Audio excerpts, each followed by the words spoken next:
수요예배에 오신 여러분을 환영합니다. 이제 우리가 마음과 정성을 모아 거룩하신 하나님께 예배하겠습니다.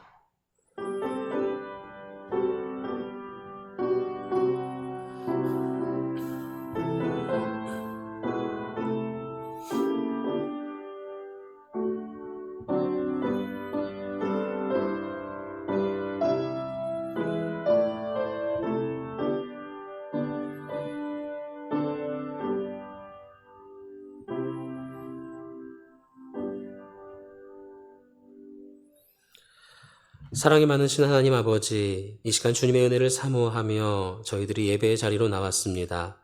오늘도 믿음 주시고 인도하여 주심에 감사드립니다. 주님을 예배할 수 있음에 기쁘고 또 감사가 넘치는 시간 되게 하여 주옵소서. 예수 그리스도의 이름으로 기도드립니다. 아멘.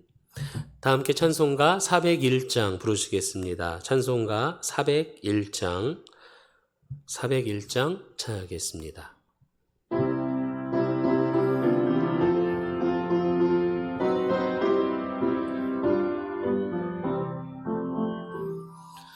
주의 곁에 있을 때 마음이 든든하오니 주여 내가 살 동안 인도하여 주소서. 주여 나를 인도하소서.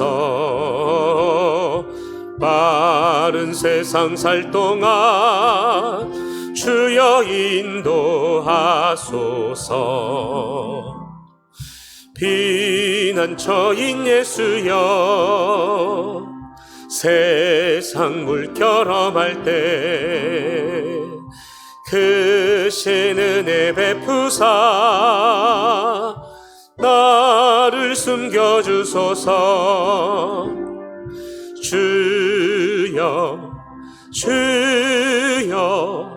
나를 인도하소서. 빠른 세상 살 동안 주여 인도하소서. 세상 풍파 지난 후 영화로운 나라와 눈물 없는 곳으로 들어가게 하소서. 주여 나를 인도하소서. 빠른 세상 살 동안 주여 인도하소서. 아멘.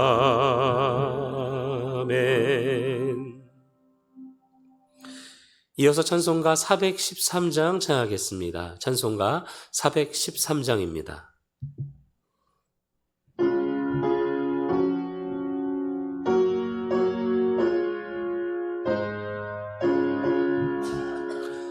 내 평생에 가는 길 순탄하여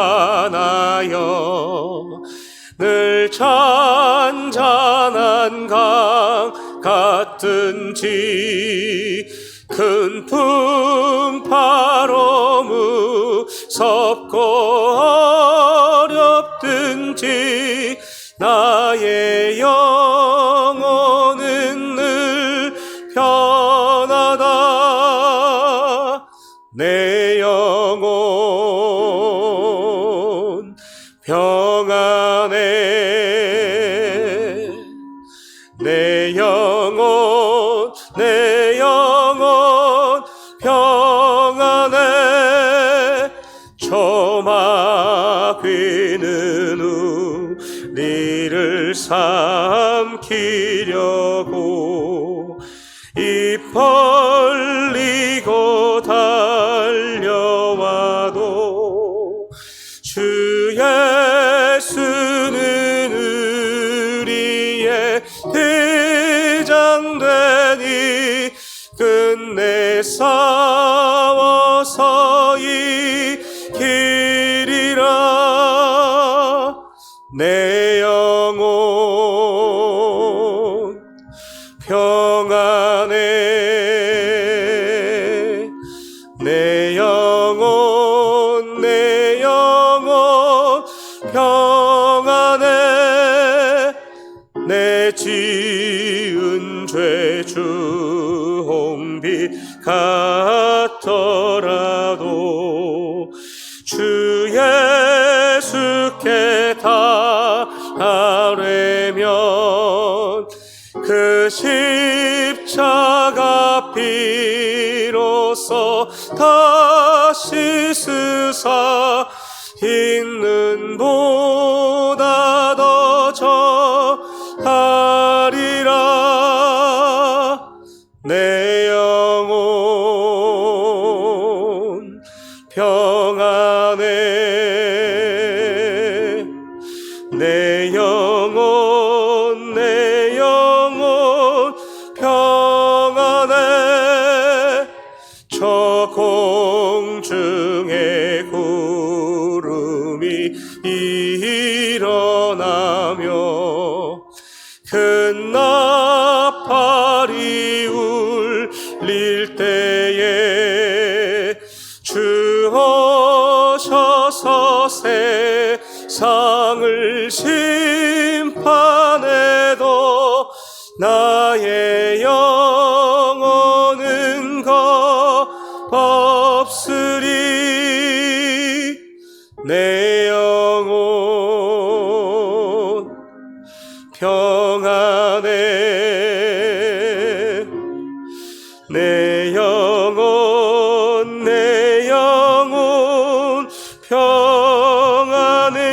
평안해.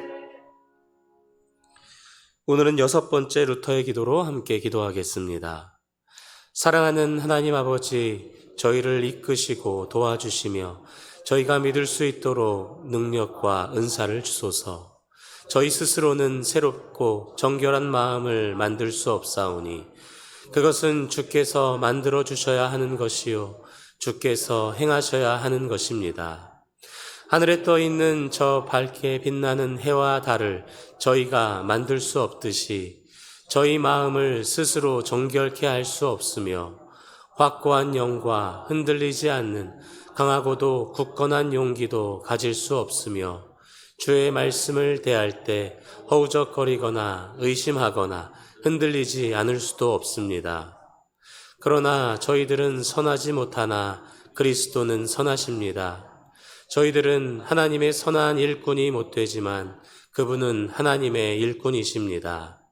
주님께 영원히 찬송 돌리기를 원합니다. 예수님의 이름으로 기도드립니다. 아멘.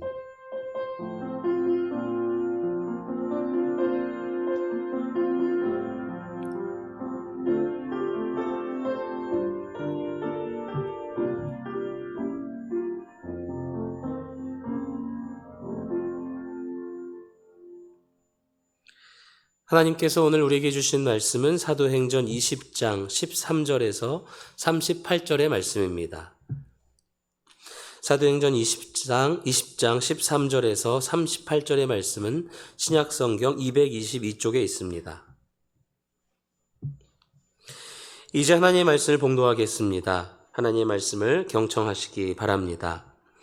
우리는 앞서 배를 타고 앗소에서 바울을 태우려고 그리로 가니 이는 바울이 걸어서 가고자 하여 그렇게 정하여 준 것이라. 바울이 앗소에서 우리를 만나니 우리가 배에 태우고 미둘레네로 가서 거기서 떠나 이튿날 기오 앞에 오고 그 이튿날 사모에 들르고 또 그 다음 날 밀레도에 이르니라. 바울이 아시아에서 지체하지 않기 위하여 에베소를 지나 배 타고 가기로 작정하였으니 이는 될 수 있는 대로 오순절 안에 예루살렘에 이르려고 급히 가미러라. 바울이 밀레도에서 사람을 에베소로 보내어 교회 장로들을 청하니 오매 그들에게 말하되 아시아에 들어온 첫날부터 지금까지 내가 항상 여러분 가운데서 어떻게 행하였는지를 여러분도 아는 바니 곧 모든 겸손과 눈물이며 유대인의 관계로 말미암아 당한 시험을 참고 주를 섬긴 것과 유익한 것은 무엇이든지 공중 앞에서나 각 집에서나 거리낌 없이 여러분에게 전하여 가르치고 유대인과 헬라인들에게 하나님께 대한 회개와 우리 주 예수 그리스도께 대한 믿음을 증언한 것이라. 보라, 이제 나는 성령에 매여 예루살렘으로 가는데 거기서 무슨 일을 당할는지 알지 못하노라. 오직 성령이 각 성에서 내게 증언하여 결박과 환란이 나를 기다린다 하시나 내가 달려갈 길과 주 예수께 받은 사명 곧 하나님의 은혜의 복음을 증언하는 일을 마치려 하면은 나의 생명조차 조금도 귀한 것으로 여기지 아니하노라. 보라, 내가 여러분 중에 왕래하며 하나님의 나라를 전파하였으나 이제는 여러분이 다 내 얼굴을 다시 보지 못할 줄 아노라. 그러므로 오늘 여러분에게 증언하거니와 모든 사람의 피에 대하여 내가 깨끗하니 이는 내가 꺼리지 않고 하나님의 뜻을 다 여러분에게 전하였음이라. 여러분은 자기를 위하여 또는 온 양떼를 위하여 삼가라. 성령이 그들 가운데 여러분을 감독자로 삼고 하나님이 자기 피로 사신 교회를 보살피게 하셨느니라. 내가 떠난 후에 사나운 이리가 여러분에게 들어와서 그 양떼를 아끼지 아니하며 또한 여러분 중에서도 제자들을 끌어 자기를 따르게 하려고 어그러진 말을 하는 사람들이 일어날 줄을 내가 아노라. 그러므로 여러분이 일깨어 내가 3년이나 밤낮 쉬지 않고 눈물로 각 사람을 훈계하던 것을 기억하라.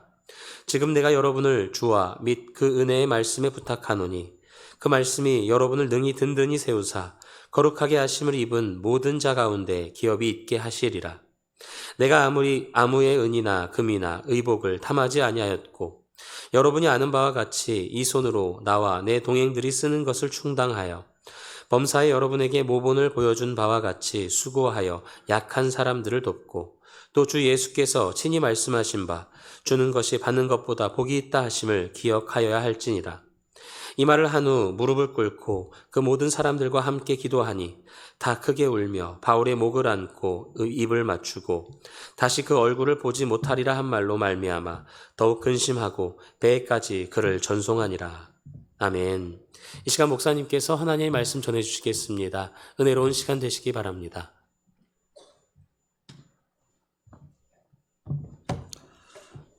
광고 말씀드리겠습니다. 다음 주일은 맥주 감사 주일입니다. 기쁨으로 감사함으로 주님 앞에 나아가시길 바라고요. 재직회가 예배 끝나고 있겠습니다. 기억해 주시기 바랍니다. 그리고 교회 학교별 여름 행사 안내해 드리고 있죠. 여기 이렇게 플랜카드에 나와 있는 대로 계속 진행될 텐데요. 이번 주에는 금요일 날 토요일 날 청년부가 진행합니다. 일용 나들이 펜션에서 우리 청년부 젊은이들이 함께 모이게 되는데 하나님께서 큰 은혜 주시기를 위하여 기도해 주시기 바랍니다. 그리고 결혼식 안내해 드립니다. 이상봉 김경자 집사님 아들 되는 이동준 청년이 7월 5일 토요일입니다. 2시 30분에 SW 컨벤션 센터 11층에서 결혼합니다. 교회에서는 1시 20분에 출발하겠습니다. 이 결혼한 가정 축복해 주시면 감사하겠습니다. 잠시 기도하겠습니다. 주님 우리에게 말씀하시고 말씀하시되 감동하여 주셔서 우리가 마땅히 주님으로부터 배워야 하고 주님으로부터 교훈 받아야 할 것을 제대로 받아낼 수 있도록 인도하여 주시옵소서. 예수님 이름으로 기도드립니다. 아멘. 신앙생활이 다른 종교 생활과 좀 다른 측면이 있습니다. 어떤 종교는 굉장히 이상적인 이론을 펼쳐내면서 뭔가 이 세상에서는 이루어지지는 않지만 다른 세상 그리고 이 세상에서 이루어질 수 없는 어떤 이상향 이런 것들을 이야기하면서 그것을 우리가 동경하게 만들고 그걸 꿈꾸게 만드는 경향이 있고요. 어떤 경우에는 삶의 이론이 아주 가득 넘쳐나서 뭔가 좀 이 세상에서 살긴 살되 다른 차원의 삶을 살도록 안내하는 것과 같은 철학적인 종교도 있습니다. 그러나 기독교의 특징, 기독교 신앙의 특징은 철저히 삶의 종교라는 거 하는 겁니다. 그래서 하나님의 말씀이 우리 삶 속에 어떻게 들어오고 어떻게 적용되느냐가 신앙에 있어서 매우 중요한 과제인데요. 오늘 주신 말씀을 보면 13절부터 16절까지와 그리고 나머지 두 절이 구분되는데요. 한번 표를 보십시오. 제가 그려와 봤는데 13절부터 16절까지는 드로아에서 밀레도까지의 이야기를 하고 있습니다. 단순히 경로를 설명하는 거고요. 그리고 17절부터 38절까지는 바울이 밀레도에서 에베소 장로들을 부릅니다. 본문에는 장로라 표현되기도 하고 감독이라 표현되어 있기도 합니다. 그 당시 에베소 지역의 지도자들입니다. 이분들을 불러가지고 고별 설교를 하는 장면이 나옵니다.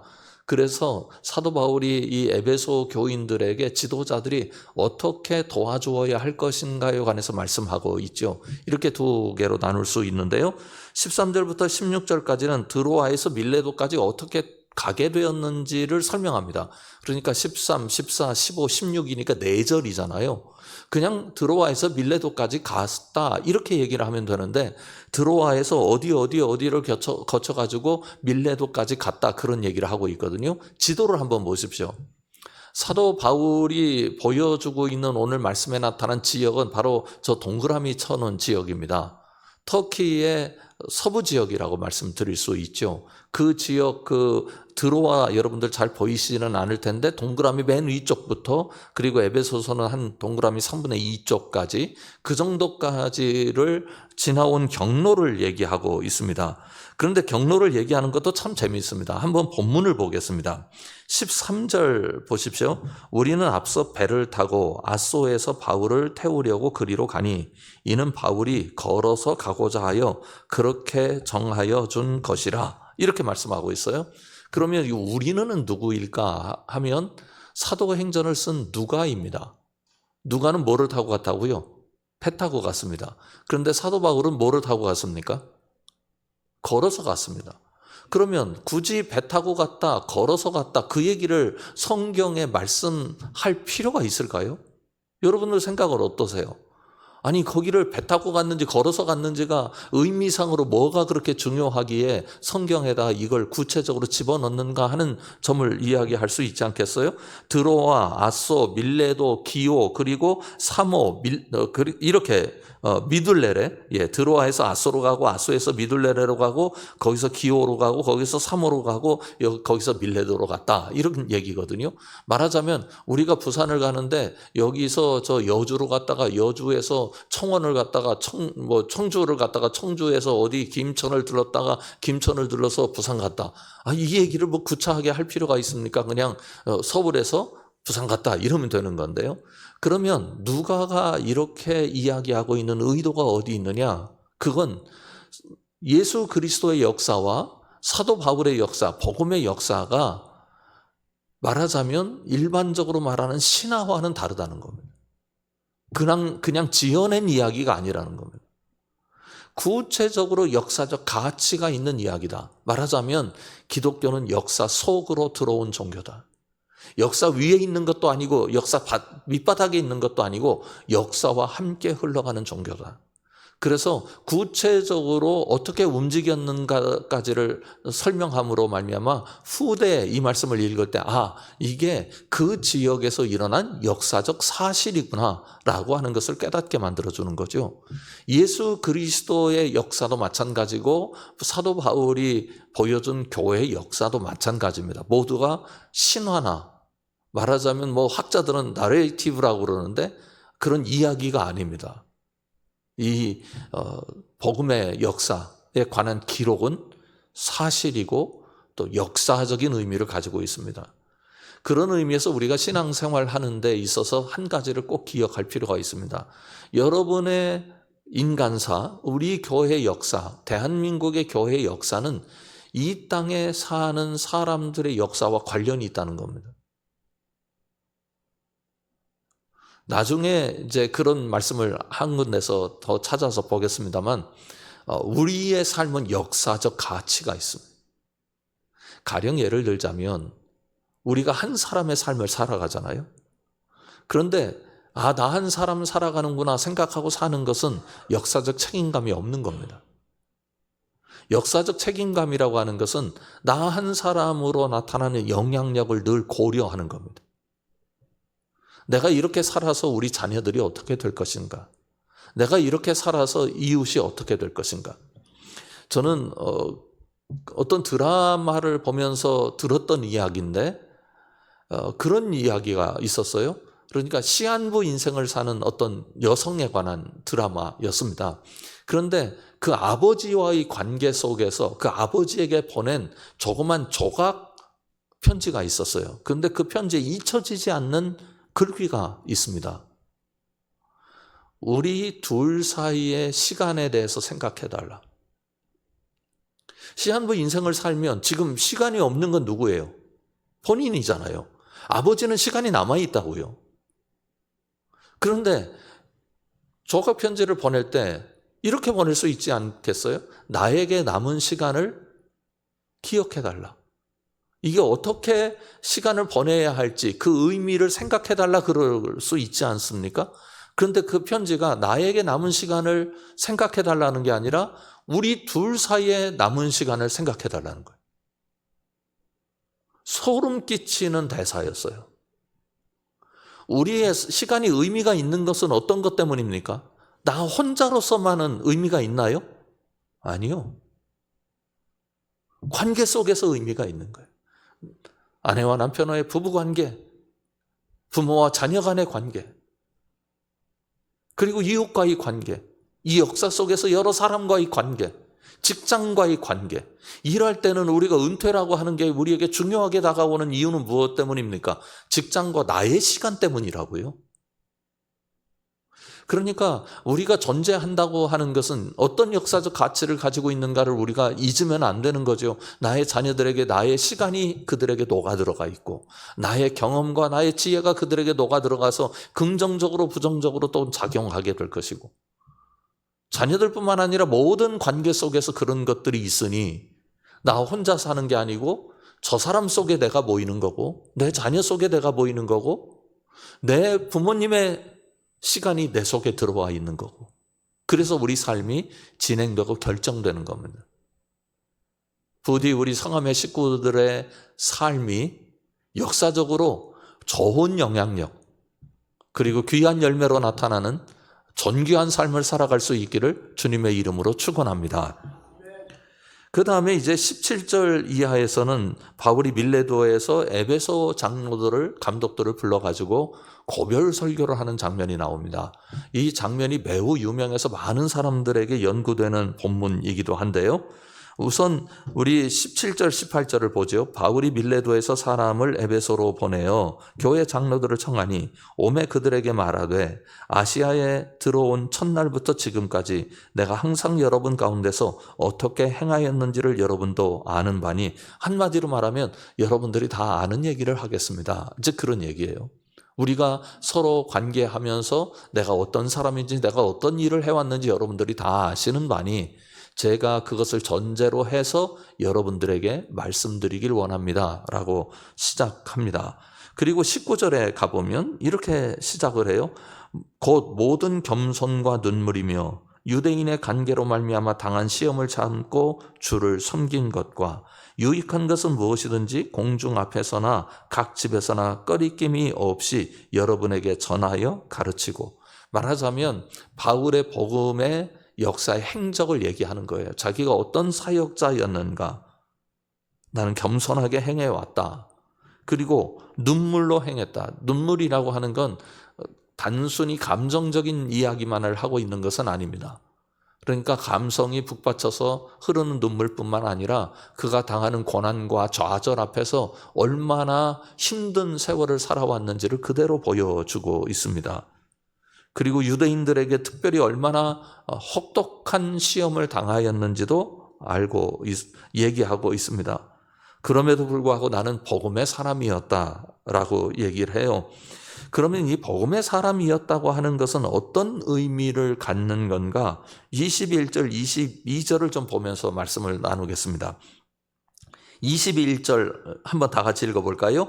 유대인과 헬라인에게 하나님께 대한 회개와 우리 주 예수 그리스도에 대한 믿음을 증언한 것이라 이렇게 말씀하고 있는데 21절에 보면 하나님께 대한 회개와 우리 주 예수 그리스도께 대한 믿음을 증언한 것이라 그러니까 바울이 복음을 어떻게 이해하고 있는지를 보여줘요.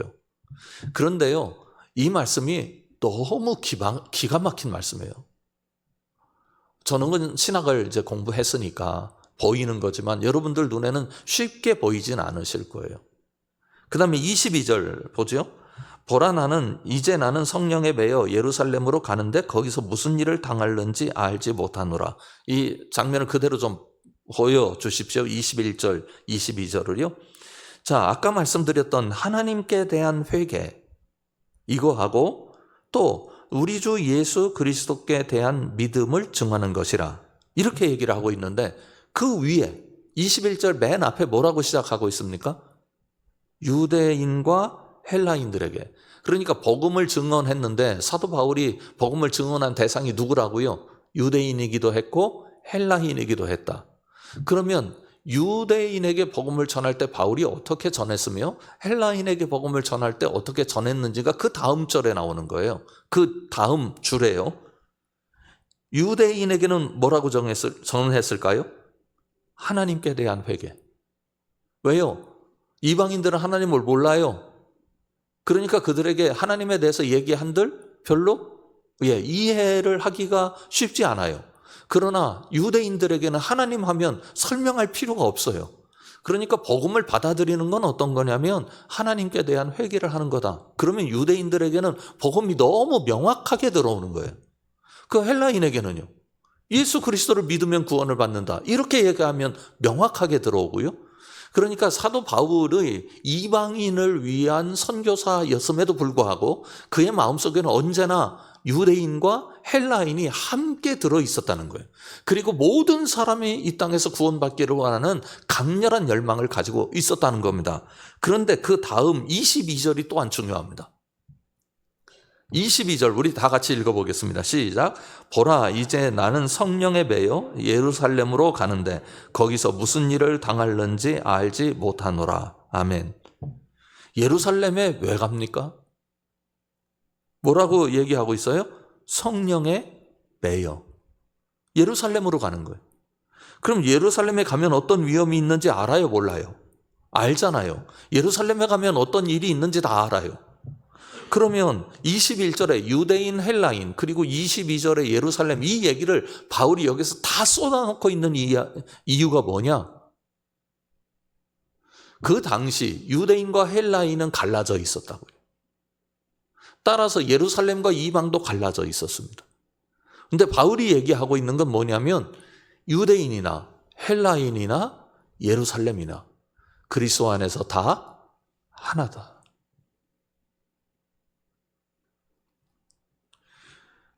하나의 교회의 단일성을 사도 바울이 강조하고 있습니다. 이방인들에게는 누구 미워하지 말라고요? 유대인들 미워하지 말라고. 유대인들에게는 누구 미워하지 말라고요? 이방인들 미워하지 말라고요. 우리와 친한 사람과 하나 되기 위해서는 애쓸 이유가 없습니다.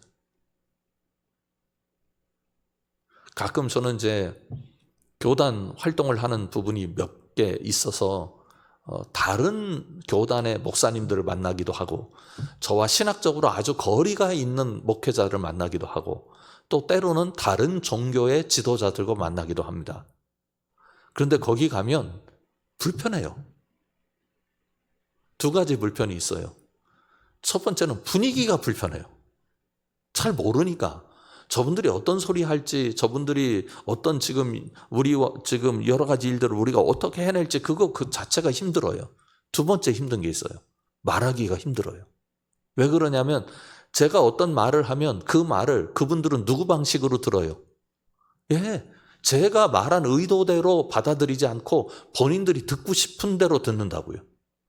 그러니까 이 멸기가 매우 조심스러워요.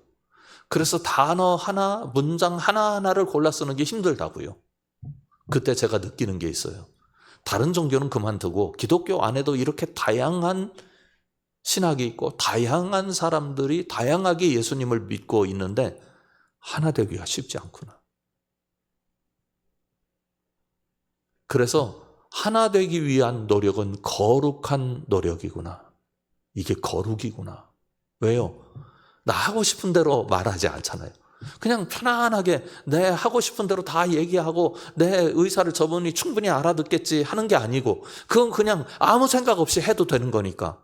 그런데 그때 내가 이 이야기를 할 때 저분이 어떻게 받아들일까를 계산하고 그걸 하나님 앞에서 곰곰이 씹어가면서 한 문장 한 문장을 표현하는 과정이 신앙적 노력이고 그리스도께서 높여주는 가치 있게 여겨주는 노력이구나.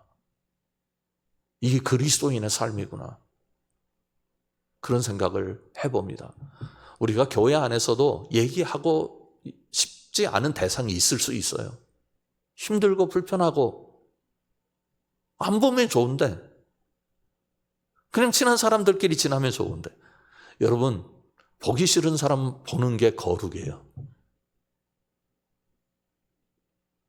그게 그리스도께서 쳐주시는 거예요. 그 속에서 그리스도의 마음을 우리가 배우거든요. 친한 사람에게서 배우는 게 아니잖아요. 그냥 뭐 어떤 얘기를 해도 다 이해해주고 받아주는 사람을 통해서는 배우는 게 아니고, 그건 다른 것을 배우지만 그리스도께서 우리를 받아주시고 기독교 역사가 이방과 유대인과의 관계 속에서 어떻게 형성되어 왔는지를 우리가 그걸 깨닫게 되고, 심지어 콘스탄틴 대제가 로마의 종교로 기독교를 택했습니다. 그런데요, 그 콘스탄틴 대제가 기독교로 기독교를 로마의 종교로 택하기 이전까지는 심한 박해 속에 기독교인들이 살아왔잖아요. 그 박해가 있으면 두 그룹으로 나뉘어요. 박해를 받은 사람, 변절자. 근데 변절자들이 박해가 끝나자 교회에 왔어요. 여러분 어떻게 하시겠어요? 나는 지금 예수 믿는 것 때문에 고통스러웠고, 나는 예수 믿는 것 때문에 내 식구도 잃기도 했고, 경제적으로 힘들어가지고 각종 손해를 다 감내하면서 신앙을 지켜왔는데 저 사람은 변절했어. 그래서 편하게 잘 먹고 잘 살다가 이제 종교의 자유가 허락되니까 자기도 예수 믿겠다고, 나는 예수님 믿는 사람이라고 교회에 온 거예요. 여러분 어떻게 하시겠어요? 그것 가지고 교회가 얼마나 싸웠는지 몰라요. 얼마나 싸웠는지 몰라요. 그런데 어떻게 끝났겠어요? 받아들이는 것으로 끝났습니다. 그게 교회의 거룩이에요. 예수 그리스도께서 베드로를 받아주셨듯이. 그런데 그게 받아들이는 게 예수님이니까 받아들였지, 우리에게는 얼마나 어려운 일입니까? 그것 때문에 가슴 치며 하나님 앞에 눈물을 흘리고 기도를 한 사람들이 어디 한둘이었겠느냐고요. 그래도 그렇게 받아줌으로 그리스도의 피로, 그리스도의 은혜로 교회가 서게 되었습니다. 이게 교회의 거룩한 역사예요.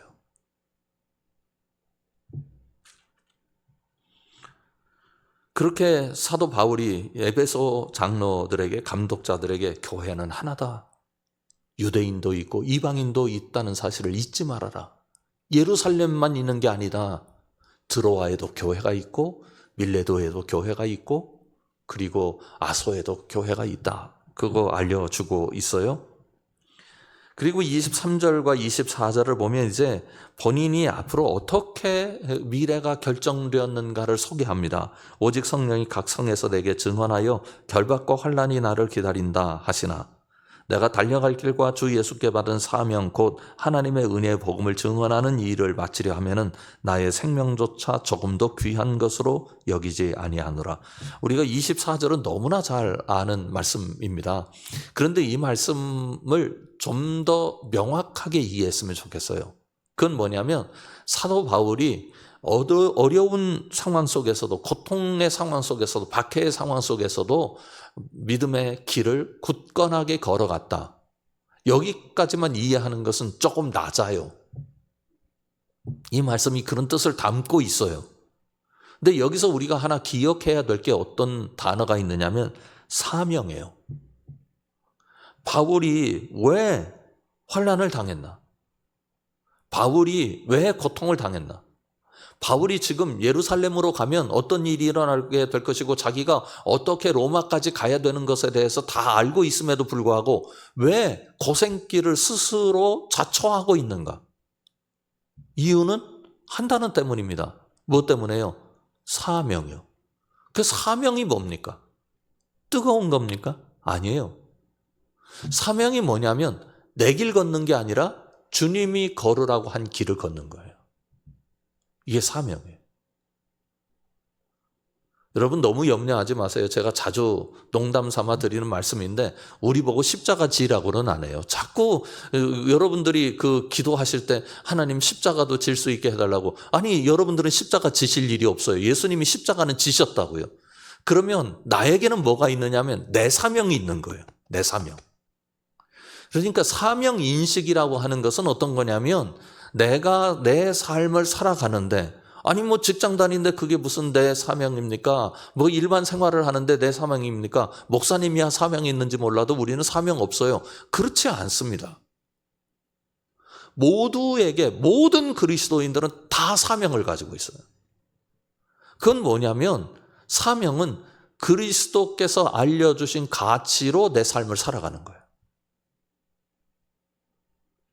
언제나 손해만 있고 언제나 고통만 있고 언제나 좌절만 있는 게 아닙니다. 바울이 언제나 고통만 당하고 언제나 환난만 당하고 언제나 결박당했습니까? 어느 때는 모든 사람들이 절하지 말라고 해도 와서 절할 정도로 대단한 영광을 맛보기도 했잖아요. 사람을, 죽은 사람 살려내고 사람들을 모이게 만들고 사람들을 변화시켜가고 사람들에게 놀라운 역사를 일으켰잖아요. 그럼 그거 바울이 한 거냐? 아니라는 거예요. 바울이. 이거 나의 뭐다? 사명이다. 그리스도께서 하라 하신 거다. 반대로 그렇게 영광스러운 일, 대단한 일, 그리고 슈퍼스타 같은 일뿐만 아니라 결박도 있고 어려움도 있고 고통도 있고 눈물도 있는데 이것도 뭐다? 사명이다. 그러니까 바울에게는 영광스러운 일이나 고통스러운 일이나 똑같은 거예요. 어떤 측면에서? 사명이라는 측면에서요. 여러분, 오늘 내가 용서하지 못할 사람을 용서해야 하는 이유는 무엇입니까? 예수님께서 그렇게 하라고 하셨으니까. 그게 뭐라고요? 사명이에요.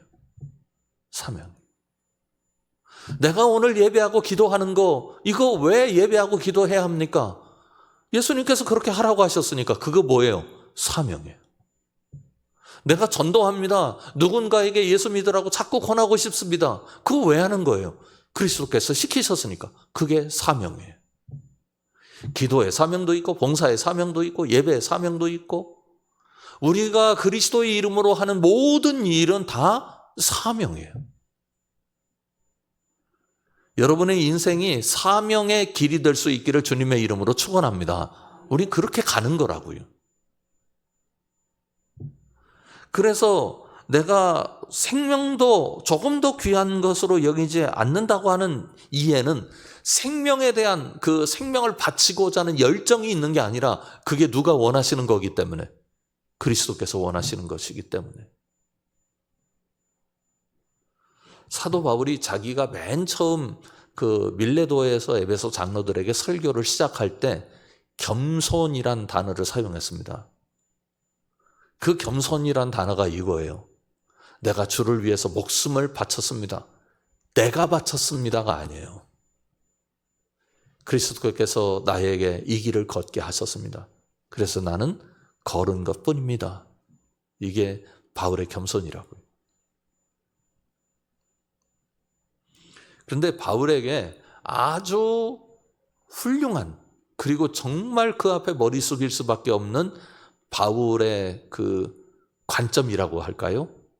바울의 그 마음속의 자세, 그게 있습니다. 25절 26절을 보십시오. 보라, 내가 여러분 중에 왕래하며 하나님의 나라를 전파하였으나 이제는 여러분이 다 내 얼굴을 다시 보지 못할 줄 아노라. 그러므로 같이 읽죠. 오늘 여러분에게 증언하거니와 모든 사람의 피에 대하여 내가 깨끗하니. 이 모든 사람의 피에 대하여 내가 깨끗하니 라는 말이 잘 이해가 안 되는 구절이거든요. 그런데 이해가 안 되는 게 에스겔서 33장을 우리가 모르기 때문입니다. 사도 바울이 이 말씀을 하고 있는 것은 에스겔서 33장 1절 이하를 인용하고 있다, 이렇게 말씀드릴 수 있어요. 한번 제가 가져와 봤습니다. 33장 1절부터 4절까지 말씀인데요. 지금 보이는 건 우리가 보는 성경, 개역 성경입니다. 그런데 개역 성경을 봐도 대충은 이해가 가는데 뜻이 명확하지 않아요. 그래서 제가 세번역 성경으로 읽어드릴 테니까 이 말씀과 비교하면서 보십시오. 1절부터 읽겠습니다. 주님께서 나에게 말씀하셨다. 사람아, 너는 내 민족의 자손 모두에게 전하여라. 너는 그들에게 말하여라. 만일 내가 어떤 나라에 전쟁이 이르게 할 때 그 나라 백성이 자기들 가운데서 한 사람을 뽑아서 파수꾼으로 세웠다고 하자. 3절입니다. 이 파수꾼은 자기 나라로 적군이 접근하여 오는 것을 보고 나팔을 불어 자기 백성에게 경고를 하였는데도 4절 어떤 사람이 그 나팔 소리를 분명히 듣고서도 경고를 무시해서 적군이 이르러 그를 덮치면 그가 죽은 것은 자기 탓이다. 파수꾼을 세웠어요. 파수꾼은 적군이 쳐들어올 때 적군이 쳐들어옵니다라고 경고를 하도록 하기 위함 아닙니까? 그런데 파수꾼이 적군이 쳐들어옵니다 하고 소리를 쳤어요. 사람들이 다 들었어. 그런데 그 사람은 안 들은 사람처럼 적군이 쳐들어옴에도 불구하고 피하지 않고 그 자리에서 있다가 적군에게 죽었다. 그럼 누구 책임이 아니라는 거예요. 파수꾼 책임이 아니고 누구 책임이다? 자기 책임이다. 이 말씀이 에스겔서 33장 1절부터 4절이에요. 그러면 다시 돌아가서 이렇게 얘기를 하죠. 27절에 이는 내가 25절 보라 내가 여러분 중에 왕래하며 하나님의 나라를 전파하였으나 이제는 여러분이 다 내 얼굴을 다시 보지 못할 줄을 아노라. 그러므로 오늘 여러분에게 증언하거니와 모든 사람의 피에 대하여 내가 깨끗하니. 그러니까 내가 지금 전해야 할 내용은 다 전했다 그 말이에요. 그 사람이 들었느냐 못 들었느냐는 그건 내 책임 아니라는 거예요. 그러면 사도 바울이 얘기하는 요점은 내가 책임 안 져도 된다 그건가 아니라는 겁니다. 내가 받은 사명은 다 쏟아놓았다. 이거 이 땅의 그리스도인들 중에 누가 이런 고백을 할 수 있을까요?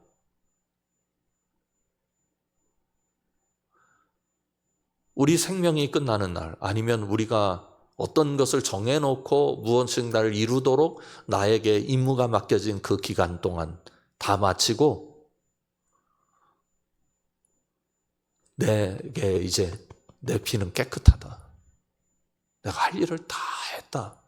라고 하나님 앞에 고백할 수 있을까? 사람들 앞에 고백할 수 있을까?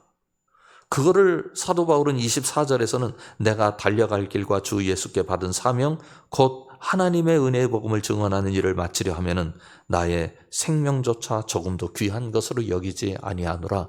이 말이 내 피가 깨끗하다 하는 말과 동일한 말입니다.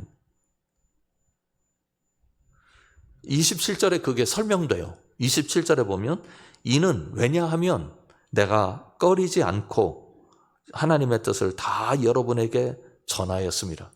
다 전했다. 그래서 이제 어떤 일을 여러분들이 해야 하는가? 28절 이하에 나옵니다. 여러분은 자기를 위하여 또는 온 양떼를 위하여 삼가라. 성령이 그들 가운데 여러분을 감독자로 삼고 하나님이 자기 피로 사신 교회를 보살피게 하셨느니라. 그래서 그것을 근거로 해서 28절에서 여러분은 자기를 위하여 또는 온 양떼를 위하여 삼가라. 이 삼가라는 말은 잘 보살피라 그런 말입니다. 그러면 왜 그런가? 성령이 그들 가운데서 여러분을 감독자로 삼았다. 그러니까 여러분들은 사명자다. 성령께서 하시는 일이니 네가 그 일을 해야 너에게도 좋고 대상에게도 좋은 거다. 그런 얘기를 하고 있죠. 그러면서 경계해야 될 일을 얘기해요. 29절 30절을 보면 내가 떠난 후에 사나운 이리가 여러분에게 들어와서 그 양떼를 아끼지 아니하며 또한 여러분 중에서도 제자들을 끌어 자기를 따르게 하려고 어그러진 말을 하는 사람들이 일어날 줄을 내가 아노라. 두 가지 문제가 일어날 거라는 거예요. 첫 번째로는 이단들이 득실거릴 거라는 겁니다. 두 번째로는 여러분들 중에도 자기 욕심 때문에 사람들을 취해가지고 자기 권력력을 채우려고 하는 자들이 분명히 나타날 가능성이 있다.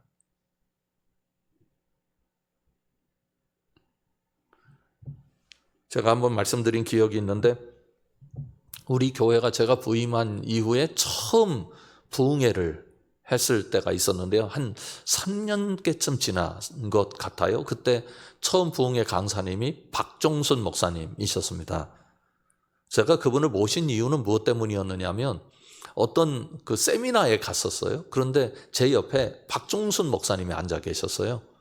물론 전부터 알던 사이였는데 근데 그분이 옆에 앉아 계신데 그 세미나를 강사로 오신 게 아니고 배우러 오신 거예요. 그래서 목사님께 아니 목사님 여기 강사하셔야지 여기 앉아 계시네요. 그랬더니 그분이 뭐라고 하시냐면 나이가 들었어도 교회가 가도 배울 건 배워야지 그러세요. 그래서 제가 한번 반한 적이 있어요. 그래서 언젠가는 이분 한번 모셨으면 좋겠다 그랬는데 오셨어요. 그리고 오셔서 첫날 저하고 이제 이런저런 얘기를 하다가 조 목사 내가 부탁을 하나 할게 그러세요.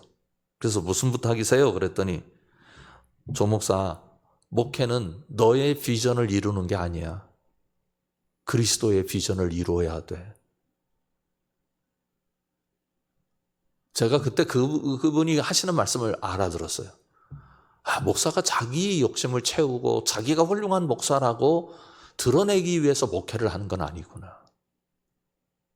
어찌되었든 그리스도의 뜻이 교회를 통하여 이루어지도록 하는 게 목사의 노릇이구나. 그런 생각을 깊이 하고 지금도 그 생각을 잊지 않고 붙잡고 있습니다.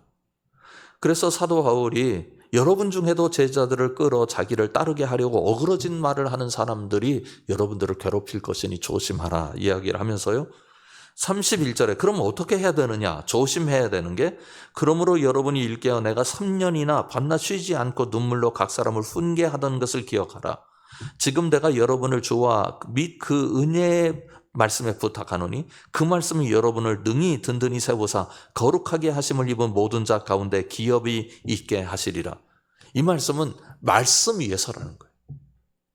저는 어찌됐든 제가 얼마나 이 일을 하나님 앞에서 훌륭하게 감당해낼지는 저도 모르겠습니다. 그런데 하나는 하려고 합니다. 그건 뭐냐면 부지런히 여러분들에게 말씀을 가르치려고 합니다. 왜요? 제가 여러분들을 인도하는 게 아니라 말씀이 여러분을 인도하기 때문입니다. 어찌됐든 그리스도인의 가슴 속에 말씀이 살아있어야 언젠가는 어느 순간인가는 그 말씀이 그 사람을 변화시키고 그 사람에게 능력을 주고 그 사람에게 이김을 주고 하나님의 영화로우심을 드러내게 만든다고요. 여러분 안에 하나님의 말씀이라고 하는 보석이 있어요. 여러분들이 꼭 기억하셔야 돼요. 내 속에 하나님 말씀이 있다. 이 말씀이 생명이고 이 말씀이 나를 살리고 이 말씀이 나를 회개하게 하고 이 말씀이 나를 이기게 만든다. 그렇게 하나님의 말씀에 대한 확고부동한 믿음이 있으시길 바랍니다. 그러면서 35절로 넘어가 보면 이렇게 얘기해요. 범사에 여러분에게 모본을 보여준 바와 같이 수고하여 약한 사람들을 돕고 또 주 예수께 친히 말씀하신 바 주는 것이 받는 것보다 복이 있다 하심을 기억하여야 할지니라. 이 말을 한 후 무릎을 꿇고 모든 사람들과 함께 기도하니 그 다음에 37절 38절에 보면 다 크게 울며 바울을 전송했다 하는 이야기를 하고 있습니다.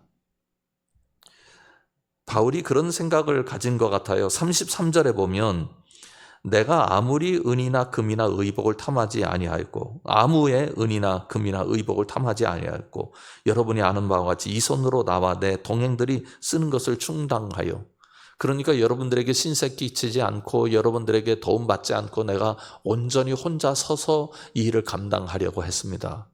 그러니 굳게 서서 여러분들도 지치지 말고 이 일을 감당하십시오. 그렇게 얘기하고 있는 거죠. 우리 모두가 그리스도께 부르심을 받았고 그리스도께서 부르셨을 때는 무엇인가 맡기기 위해서 부르셨습니다.